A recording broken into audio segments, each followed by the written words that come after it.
Seattle. Our lead pastor, Dr. Morocco, asked them to go out to Seattle and give a word to those people out there. And so they get the privilege of having our pastors, because we have the best pastors in the world. And in the meantime, don't leave the church. He's coming back next week. But I'll be bringing forth that honor and the privilege of bringing forth the word today. And so, if it goes south, Nalani, just cut the camera. Okay. So, today, we're going to be continuing in our 4-part series titled Salt. We're the salt and light of the world. Week 1 was seek. Week 2 was ask. And week 3, we're going to be talking about God's love for each and every one of us. And so, church, if you want to stand with me to honor the word, we're going to turn into the book of John, chapter 3, verse 16. Yes, John 3:16. Amen. It says, "For God so loved the world that he gave his one and only Son, that whoever believes in him shall not perish, but have eternal life. For God did not send his Son into the world to condemn the world, but to save the world through him." Father, we thank you for your love that you have for each and every one of us. To come down to this earth and to give your life, the King of Kings and the Lord of Lords, to give your life for a broken people. Amen. We ask that you take this time and every word that I speak, let it not be from me, but let it be from you. And God, I ask that you open up every heart in here for the word that you have for each and every one of our hearts. And let it take root, let it be fruitful, and let us put it into action as we leave this place. In your name we pray. Amen. Amen. So today's focus is God's love. God's love is a little too vast, a little too deep for us to even scratch the surface of. So what I've done is there's 3 points that I feel like are some of the most important parts of God's love in my life. We're going to be going over those 3. So the first point, if you're taking notes, God's love values. Turn to your neighbor and say, "You are valuable." You are valuable. So going back to John 3:16, it says God so loved the world. That word love is an agape love. We've all heard that time to time if you've been in church. That word agape is the love that God has for his people. Now, that one of the definitions of agape is to long for. Meaning God was up in heaven and he saw a bunch of broken people. He saw a bunch of evil people, people who were never holy, not righteous. And he looked at them and said, "I long for those people. I love those people. I have a longing for them. I desire them." There was a value that he saw in each and every one of us that said, "I want those people." If you're married, you get an idea of this because it's a type and shadow of the way that God's love to the church is. Your spouse, Hadi, I would pay any price for my wife.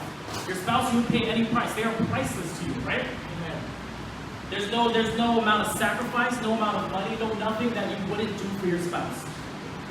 Or even your children. If you have family, your children, you would not, there's no price on your children. Your family is priceless.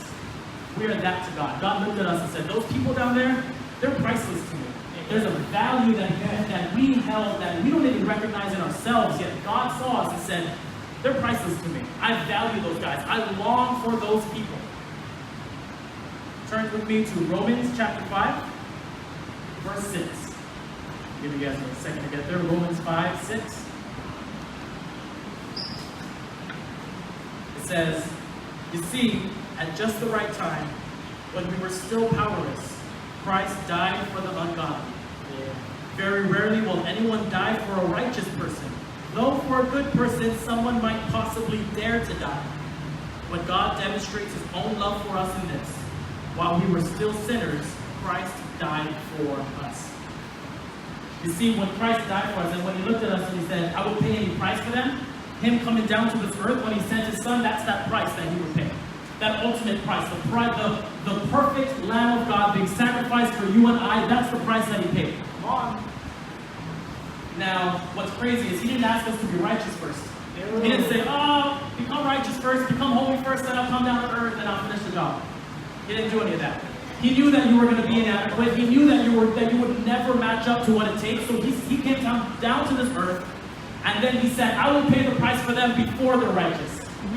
I'll give my life for them before they become holy. Amen. I'll give my life for them before I ask them to do anything for me. I will give my life for them." Can I get an amen? Amen. So Pretty crazy. It doesn't make sense at all. Which is what I was when I was sitting with God. Like, God, this doesn't make any logical sense to me at all.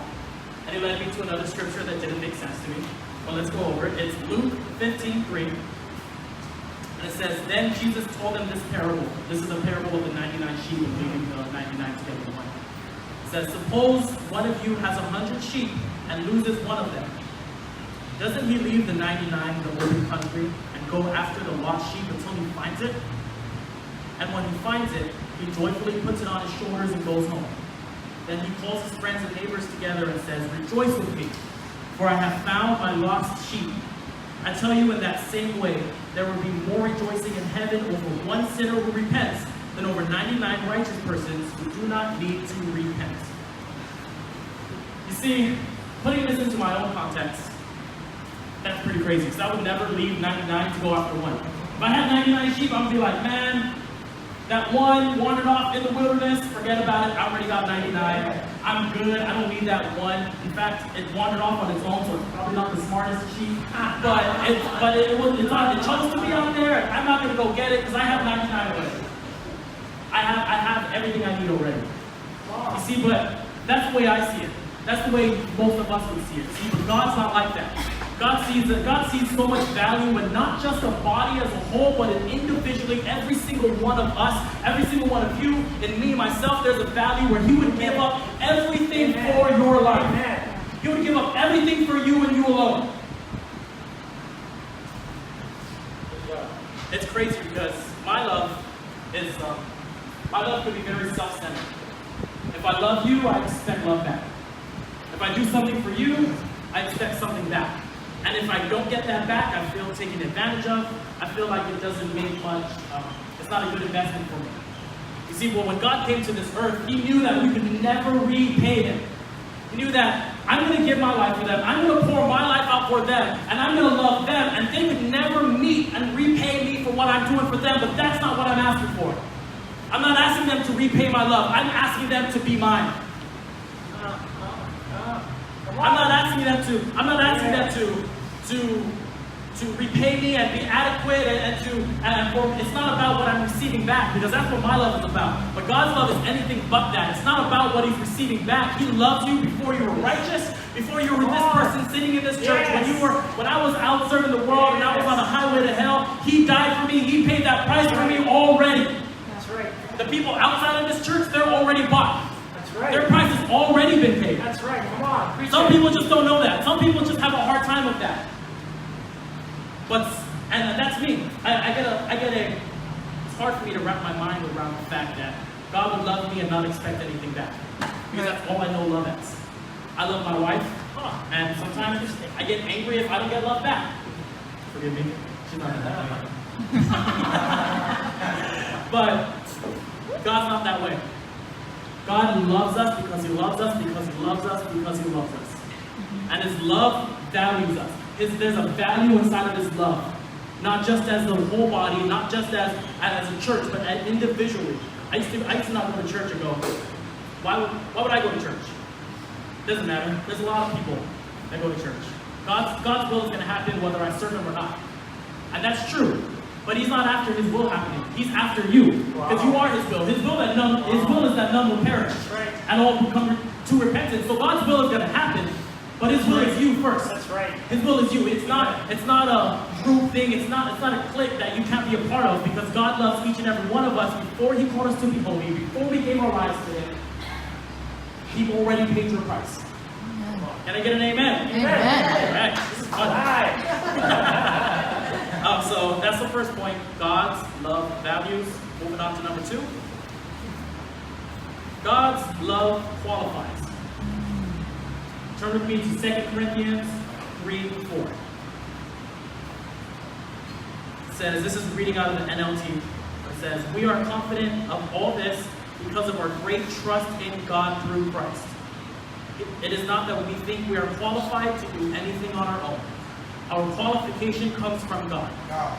He has enabled us to be ministers of His new covenant. This covenant is not of written laws, but of the Spirit. The old covenant ends in death, but under the new covenant, the Spirit gives life. Let me share with you something that It took years for me to comprehend it. Years of God hammering this into my head. You will never be qualified on your own. You will never be qualified to do what God has called you to do within your own strength, on your own power. You are not qualified. That's right. That's right. We are sinners. We're a broken people. Yeah. My flesh is evil. Yeah. If you heard some of the things that my flesh thinks too, oh my goodness, you look at me different. But we're evil people. Yeah. We are never going to be qualified in God's eyes. But I got a praise report for you. My God knew that. Hey. My God knew that we were never going to be qualified. That's right. Amen? That's Amen. right. My God knew that no matter what we did, we would never be adequate in God's eyes. No matter what we could do, we can live our life the best as we can. And we will still come short because the Bible says that we have all sinned and fallen short. Amen. So at one point in your life, you disqualified yourself in God's eyes. That's right. You see, but God's love, when he so loved the world, when he sent his son, that love qualified you. right. That love was your qualification. That blood that was shed on that cross qualified you to be filled with the Spirit. It qualified you to be filled with him. It qualified you to be prosperous, to walk in fullness of health. We don't have to live a life like everyone else because we are now qualified to live above that. Good luck. Good job. When Christ died, the veil was torn. We are qualified to be in his presence now. What we just experienced in the worship, thousands and thousands of years, people were not allowed to experience that. That's right. How you felt the presence of God, people lacked that for thousands and thousands of years because they were unqualified. But when Christ died on that cross, that was your qualification. You can now sit in the cafeteria with the presence of God and experience God and not die. Because we were unholy people. We're officially holy and it has nothing to do with us. And we did nothing different. We're just as sinful as Adam and Eve. But Christ died for us. And he wanted us to experience this. He wanted us to experience worship. He wanted us to experience him. And that's what qualified us. His blood is what qualified us. His love qualified you. What's crazy and what happens so often is the devil, he's a nasty devil. He belongs in hell. But he'll tell you every single reason why you're not qualified. He'll whisper in your ear and tell you, Kaibo, you did this, you're not qualified. Wesley, you did this, and you did that. Whoever you are, you did this, and you are not qualified. And I'll tell you what, he is 100% correct. I am not qualified. But my qualification doesn't come from me. It doesn't come from anything I've done or I didn't do. My qualification came when Christ died on that cross. Thank you, Lord. Thank you, Lord. Can I get an amen if you agree? Amen. Whew, you guys might make me preach today. Yeah. I'm always wanted to say that.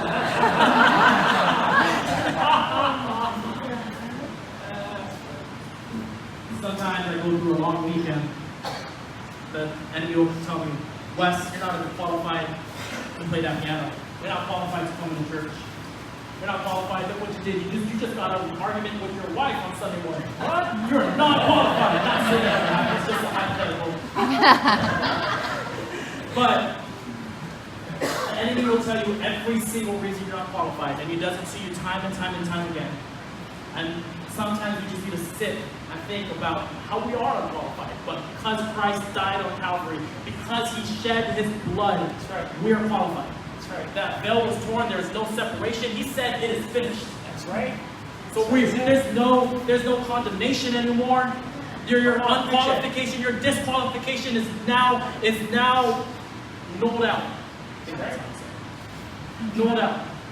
And now you are qualified. Say, I am qualified. I am qualified. Turn to your neighbor and say, you are qualified. You are qualified. Qualified. So, at our third point, if you're taking notes, it's God's love forgives. Amen. Need that. I'll bring you to a story in the book of John, chapter 12, verse 15. I'll give you guys a couple seconds to get there. Someone shout amen when you're there.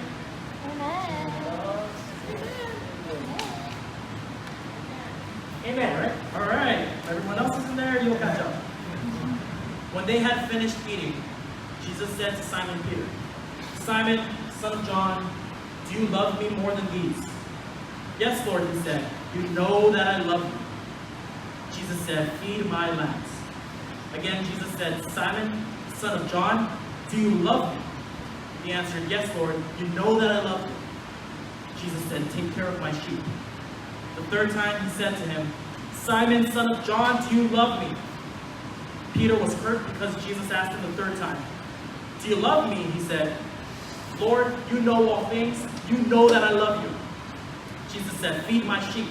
Very truly, I tell you, when you were younger, you dressed yourself and went where you wanted, but when you are old, you will stretch out your hands and someone else will lead you to where you don't want to go. Jesus said this to indicate the type of death which Peter would glorify God. Then he said to him, follow me. Now I want to pay attention to those last two words. Let me put this whole story into perspective. When Jesus was talking to Peter right here, this is his first interaction after he rose from the dead. This was his first time talking to Peter after he was crucified. Just a couple days earlier, he was getting whipped, he was getting beaten, spit on, and put a crown of thorns on his head. They beat him to where he didn't even look like a man, and they made him carry up the cross, and they crucified him. Just a couple days earlier. Now, where was Peter during all of this? Peter was nowhere to be found at the cross. Peter abandoned God in his most desperate time of need. Peter abandoned Jesus and denied him 3 times. All just a couple days ago, before this story happened. Now, Jesus didn't go to Peter and go, Peter, what the heck, man?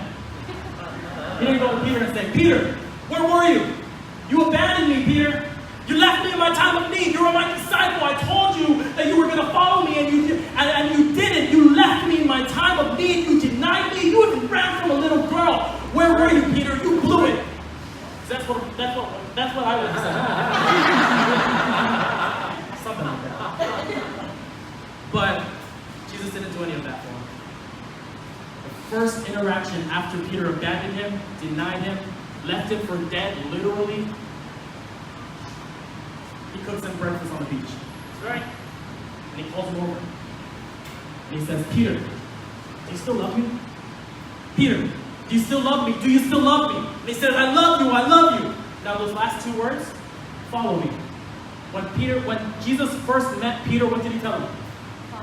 Follow me. When he first met Peter on that boat, and he first commissioned Peter to say, Peter, come take part in what I'm doing in this earth. Come take part in what we're doing. Come be my disciple, Peter. Come follow me, Peter. He said, follow me. Now, Peter, since that, from that point on, abandoned him. Peter left him. Peter denied him and left him for dead. And Jesus doesn't come and remind him of all that. He says, Peter, I don't care if you abandoned me, Peter. Do you still love me? Do you love me, Peter? Okay, you love me? Then follow me, because that first call I had on your life is still there even after you abandoned me. That first call I had on your life is still there even after you denied me, Peter.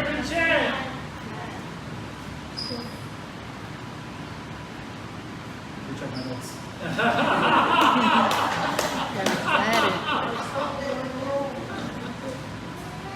He didn't tell him that you need to do this first. He didn't tell him go to the temple. He didn't tell him, go now, you have to have a heart of repentance. But he didn't tell him you need to do all this and all this first. He said, Peter, do you still love me? Peter, do you still love me? Do you still love me? Now what I got out of this, which was crazy, was Peter denied him 3 times, then God has to confess his love for him 3 times. Which is crazy. But there's that confession of, God, I still love you. I love you, Jesus. And he says, okay, then that first call I had in your life, let's do it. And I'm here to tell you today that if you messed up like I did, and you weren't serving God from the very beginning, and God told you at 12 years old that you're going to be something, you're going to be a successful businessman, you're going to own a mansion, you're going to be a prophet, you're going to be a preacher. If he told you this at one point in your life, I don't care what you did in between that, you could have denied him, you could have left him for dead. He's asking you, do you love him? And if you still love him, then he's saying, then that promise is still there. Then that word is still there. Then let's do it. He didn't say, okay, wait, do all this first, and then now I'm going to make you wait 5 years, and then because you blew it over there, you missed the window. No, he didn't say any of that. That's right. He said, Peter, do you still love me? And when he said yes, he said, okay, follow me. Just like how he first commissioned him. Just like when he first met him, and he said, Peter, follow me. Come be my disciple. Let's change the world. Let's break down the mountains and the walls and the strongholds of evil, and let's just start a new religion based on me. When he told Peter to follow him. And then Peter denied him. And he told Peter the same thing. Follow me. Be my disciple, Peter. I don't care if you abandon me, be my disciple. And that's the love of our God. Moani, can you come up? Moani.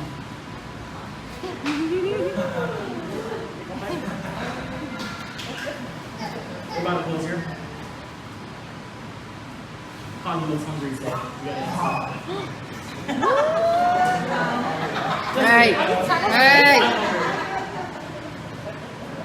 But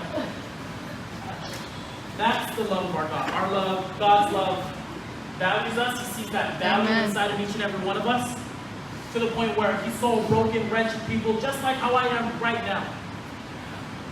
And he said, I value those people. I long for those people. I want those people to be a part of my life.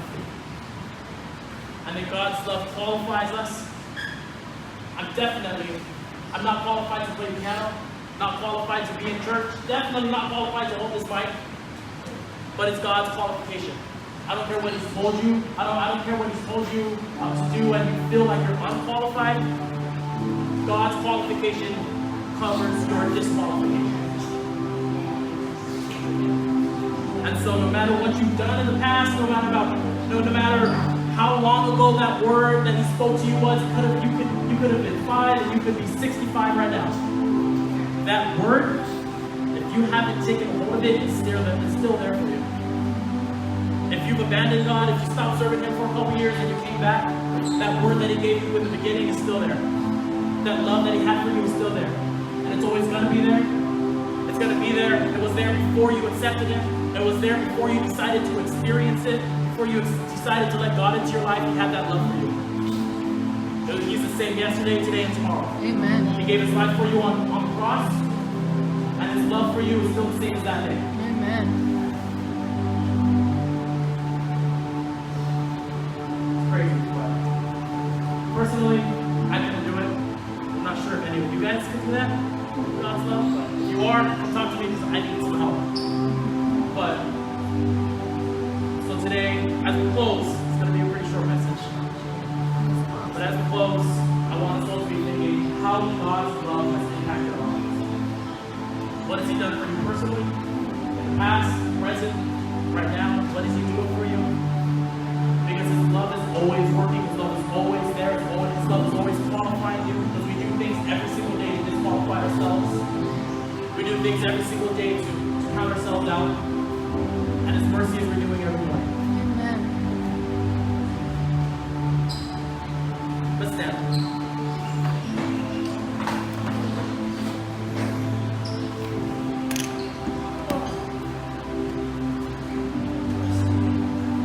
You guys want to repeat after me? We're just going to confess our love for God like Peter did. We're just going to confess our love for God and thank him for the love that we're undeserving of.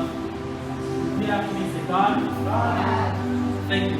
Thank you For loving me. for loving me Even when I don't deserve it. even when I don't deserve it.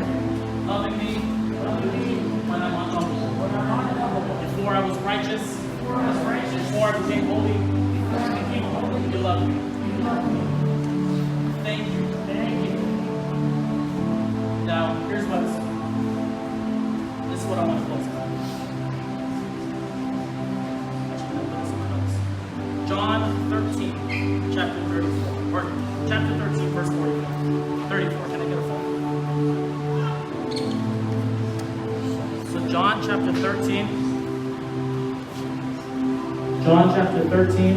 verse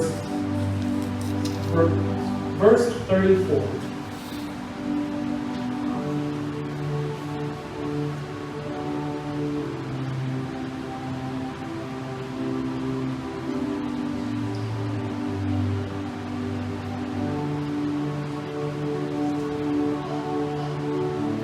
Says,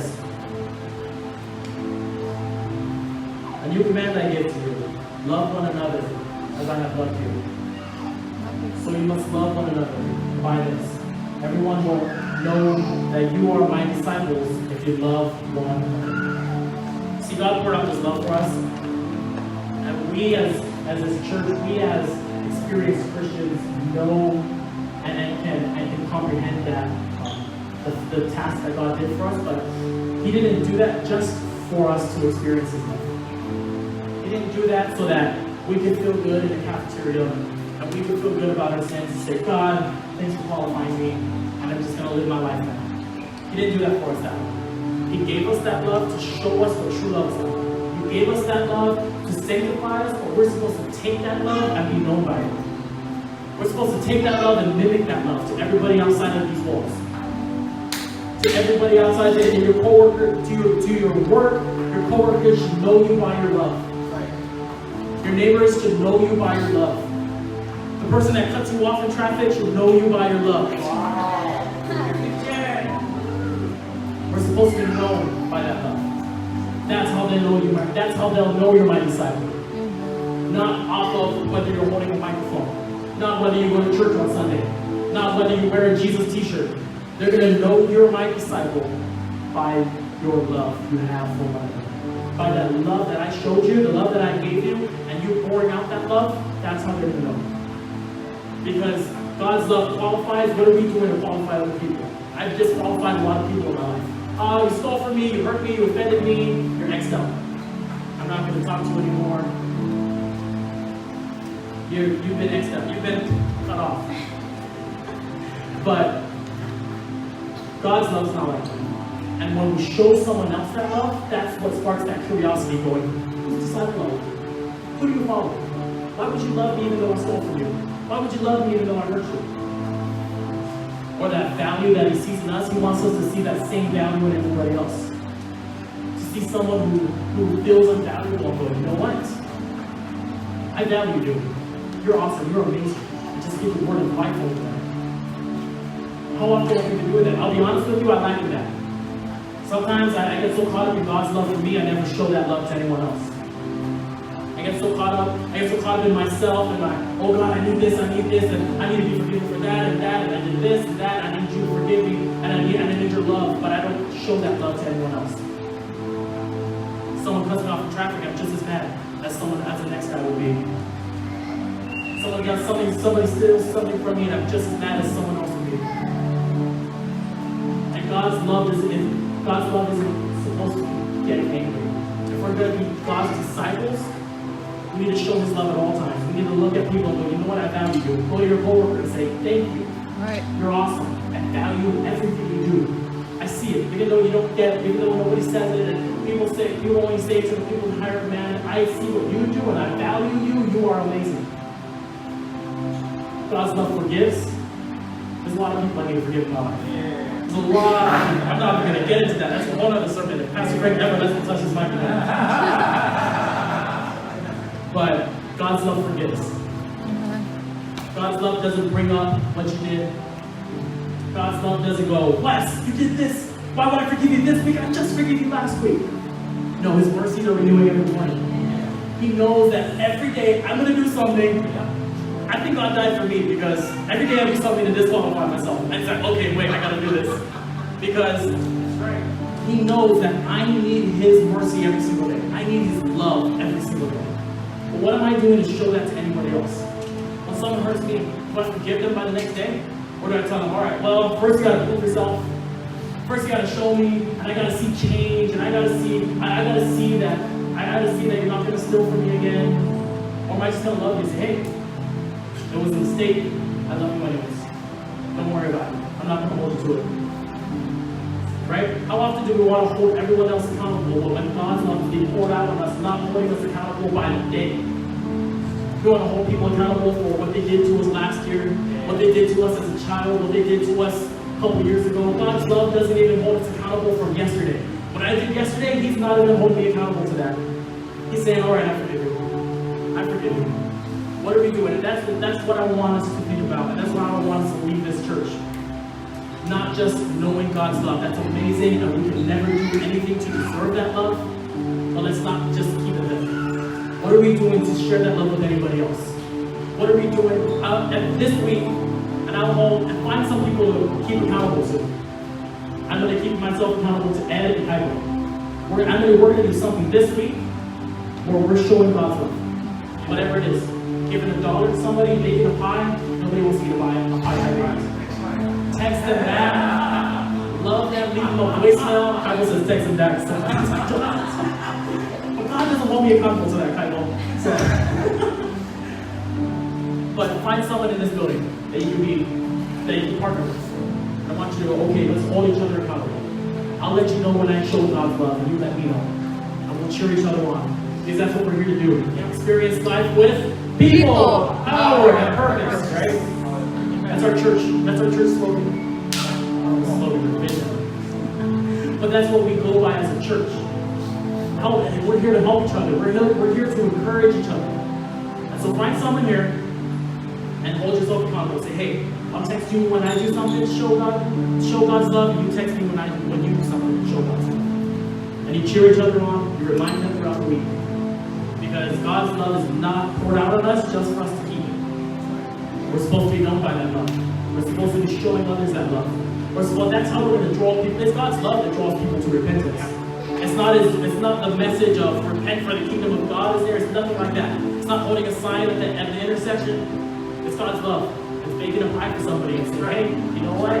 God loves me, and I just wanted to show that to somebody else, and He put you on my heart. So I love you, and God loves you. Do something nice for somebody. Show them Christ's love. So everybody repeat after me. I will show God's love this week. I promise. Jesus. All right, come back off of that now.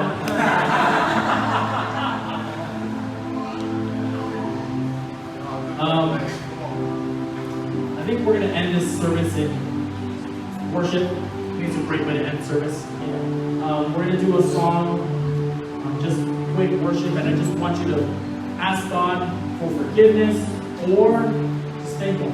Whatever it is, just experience God's love and let Him speak to you, let Him talk to you.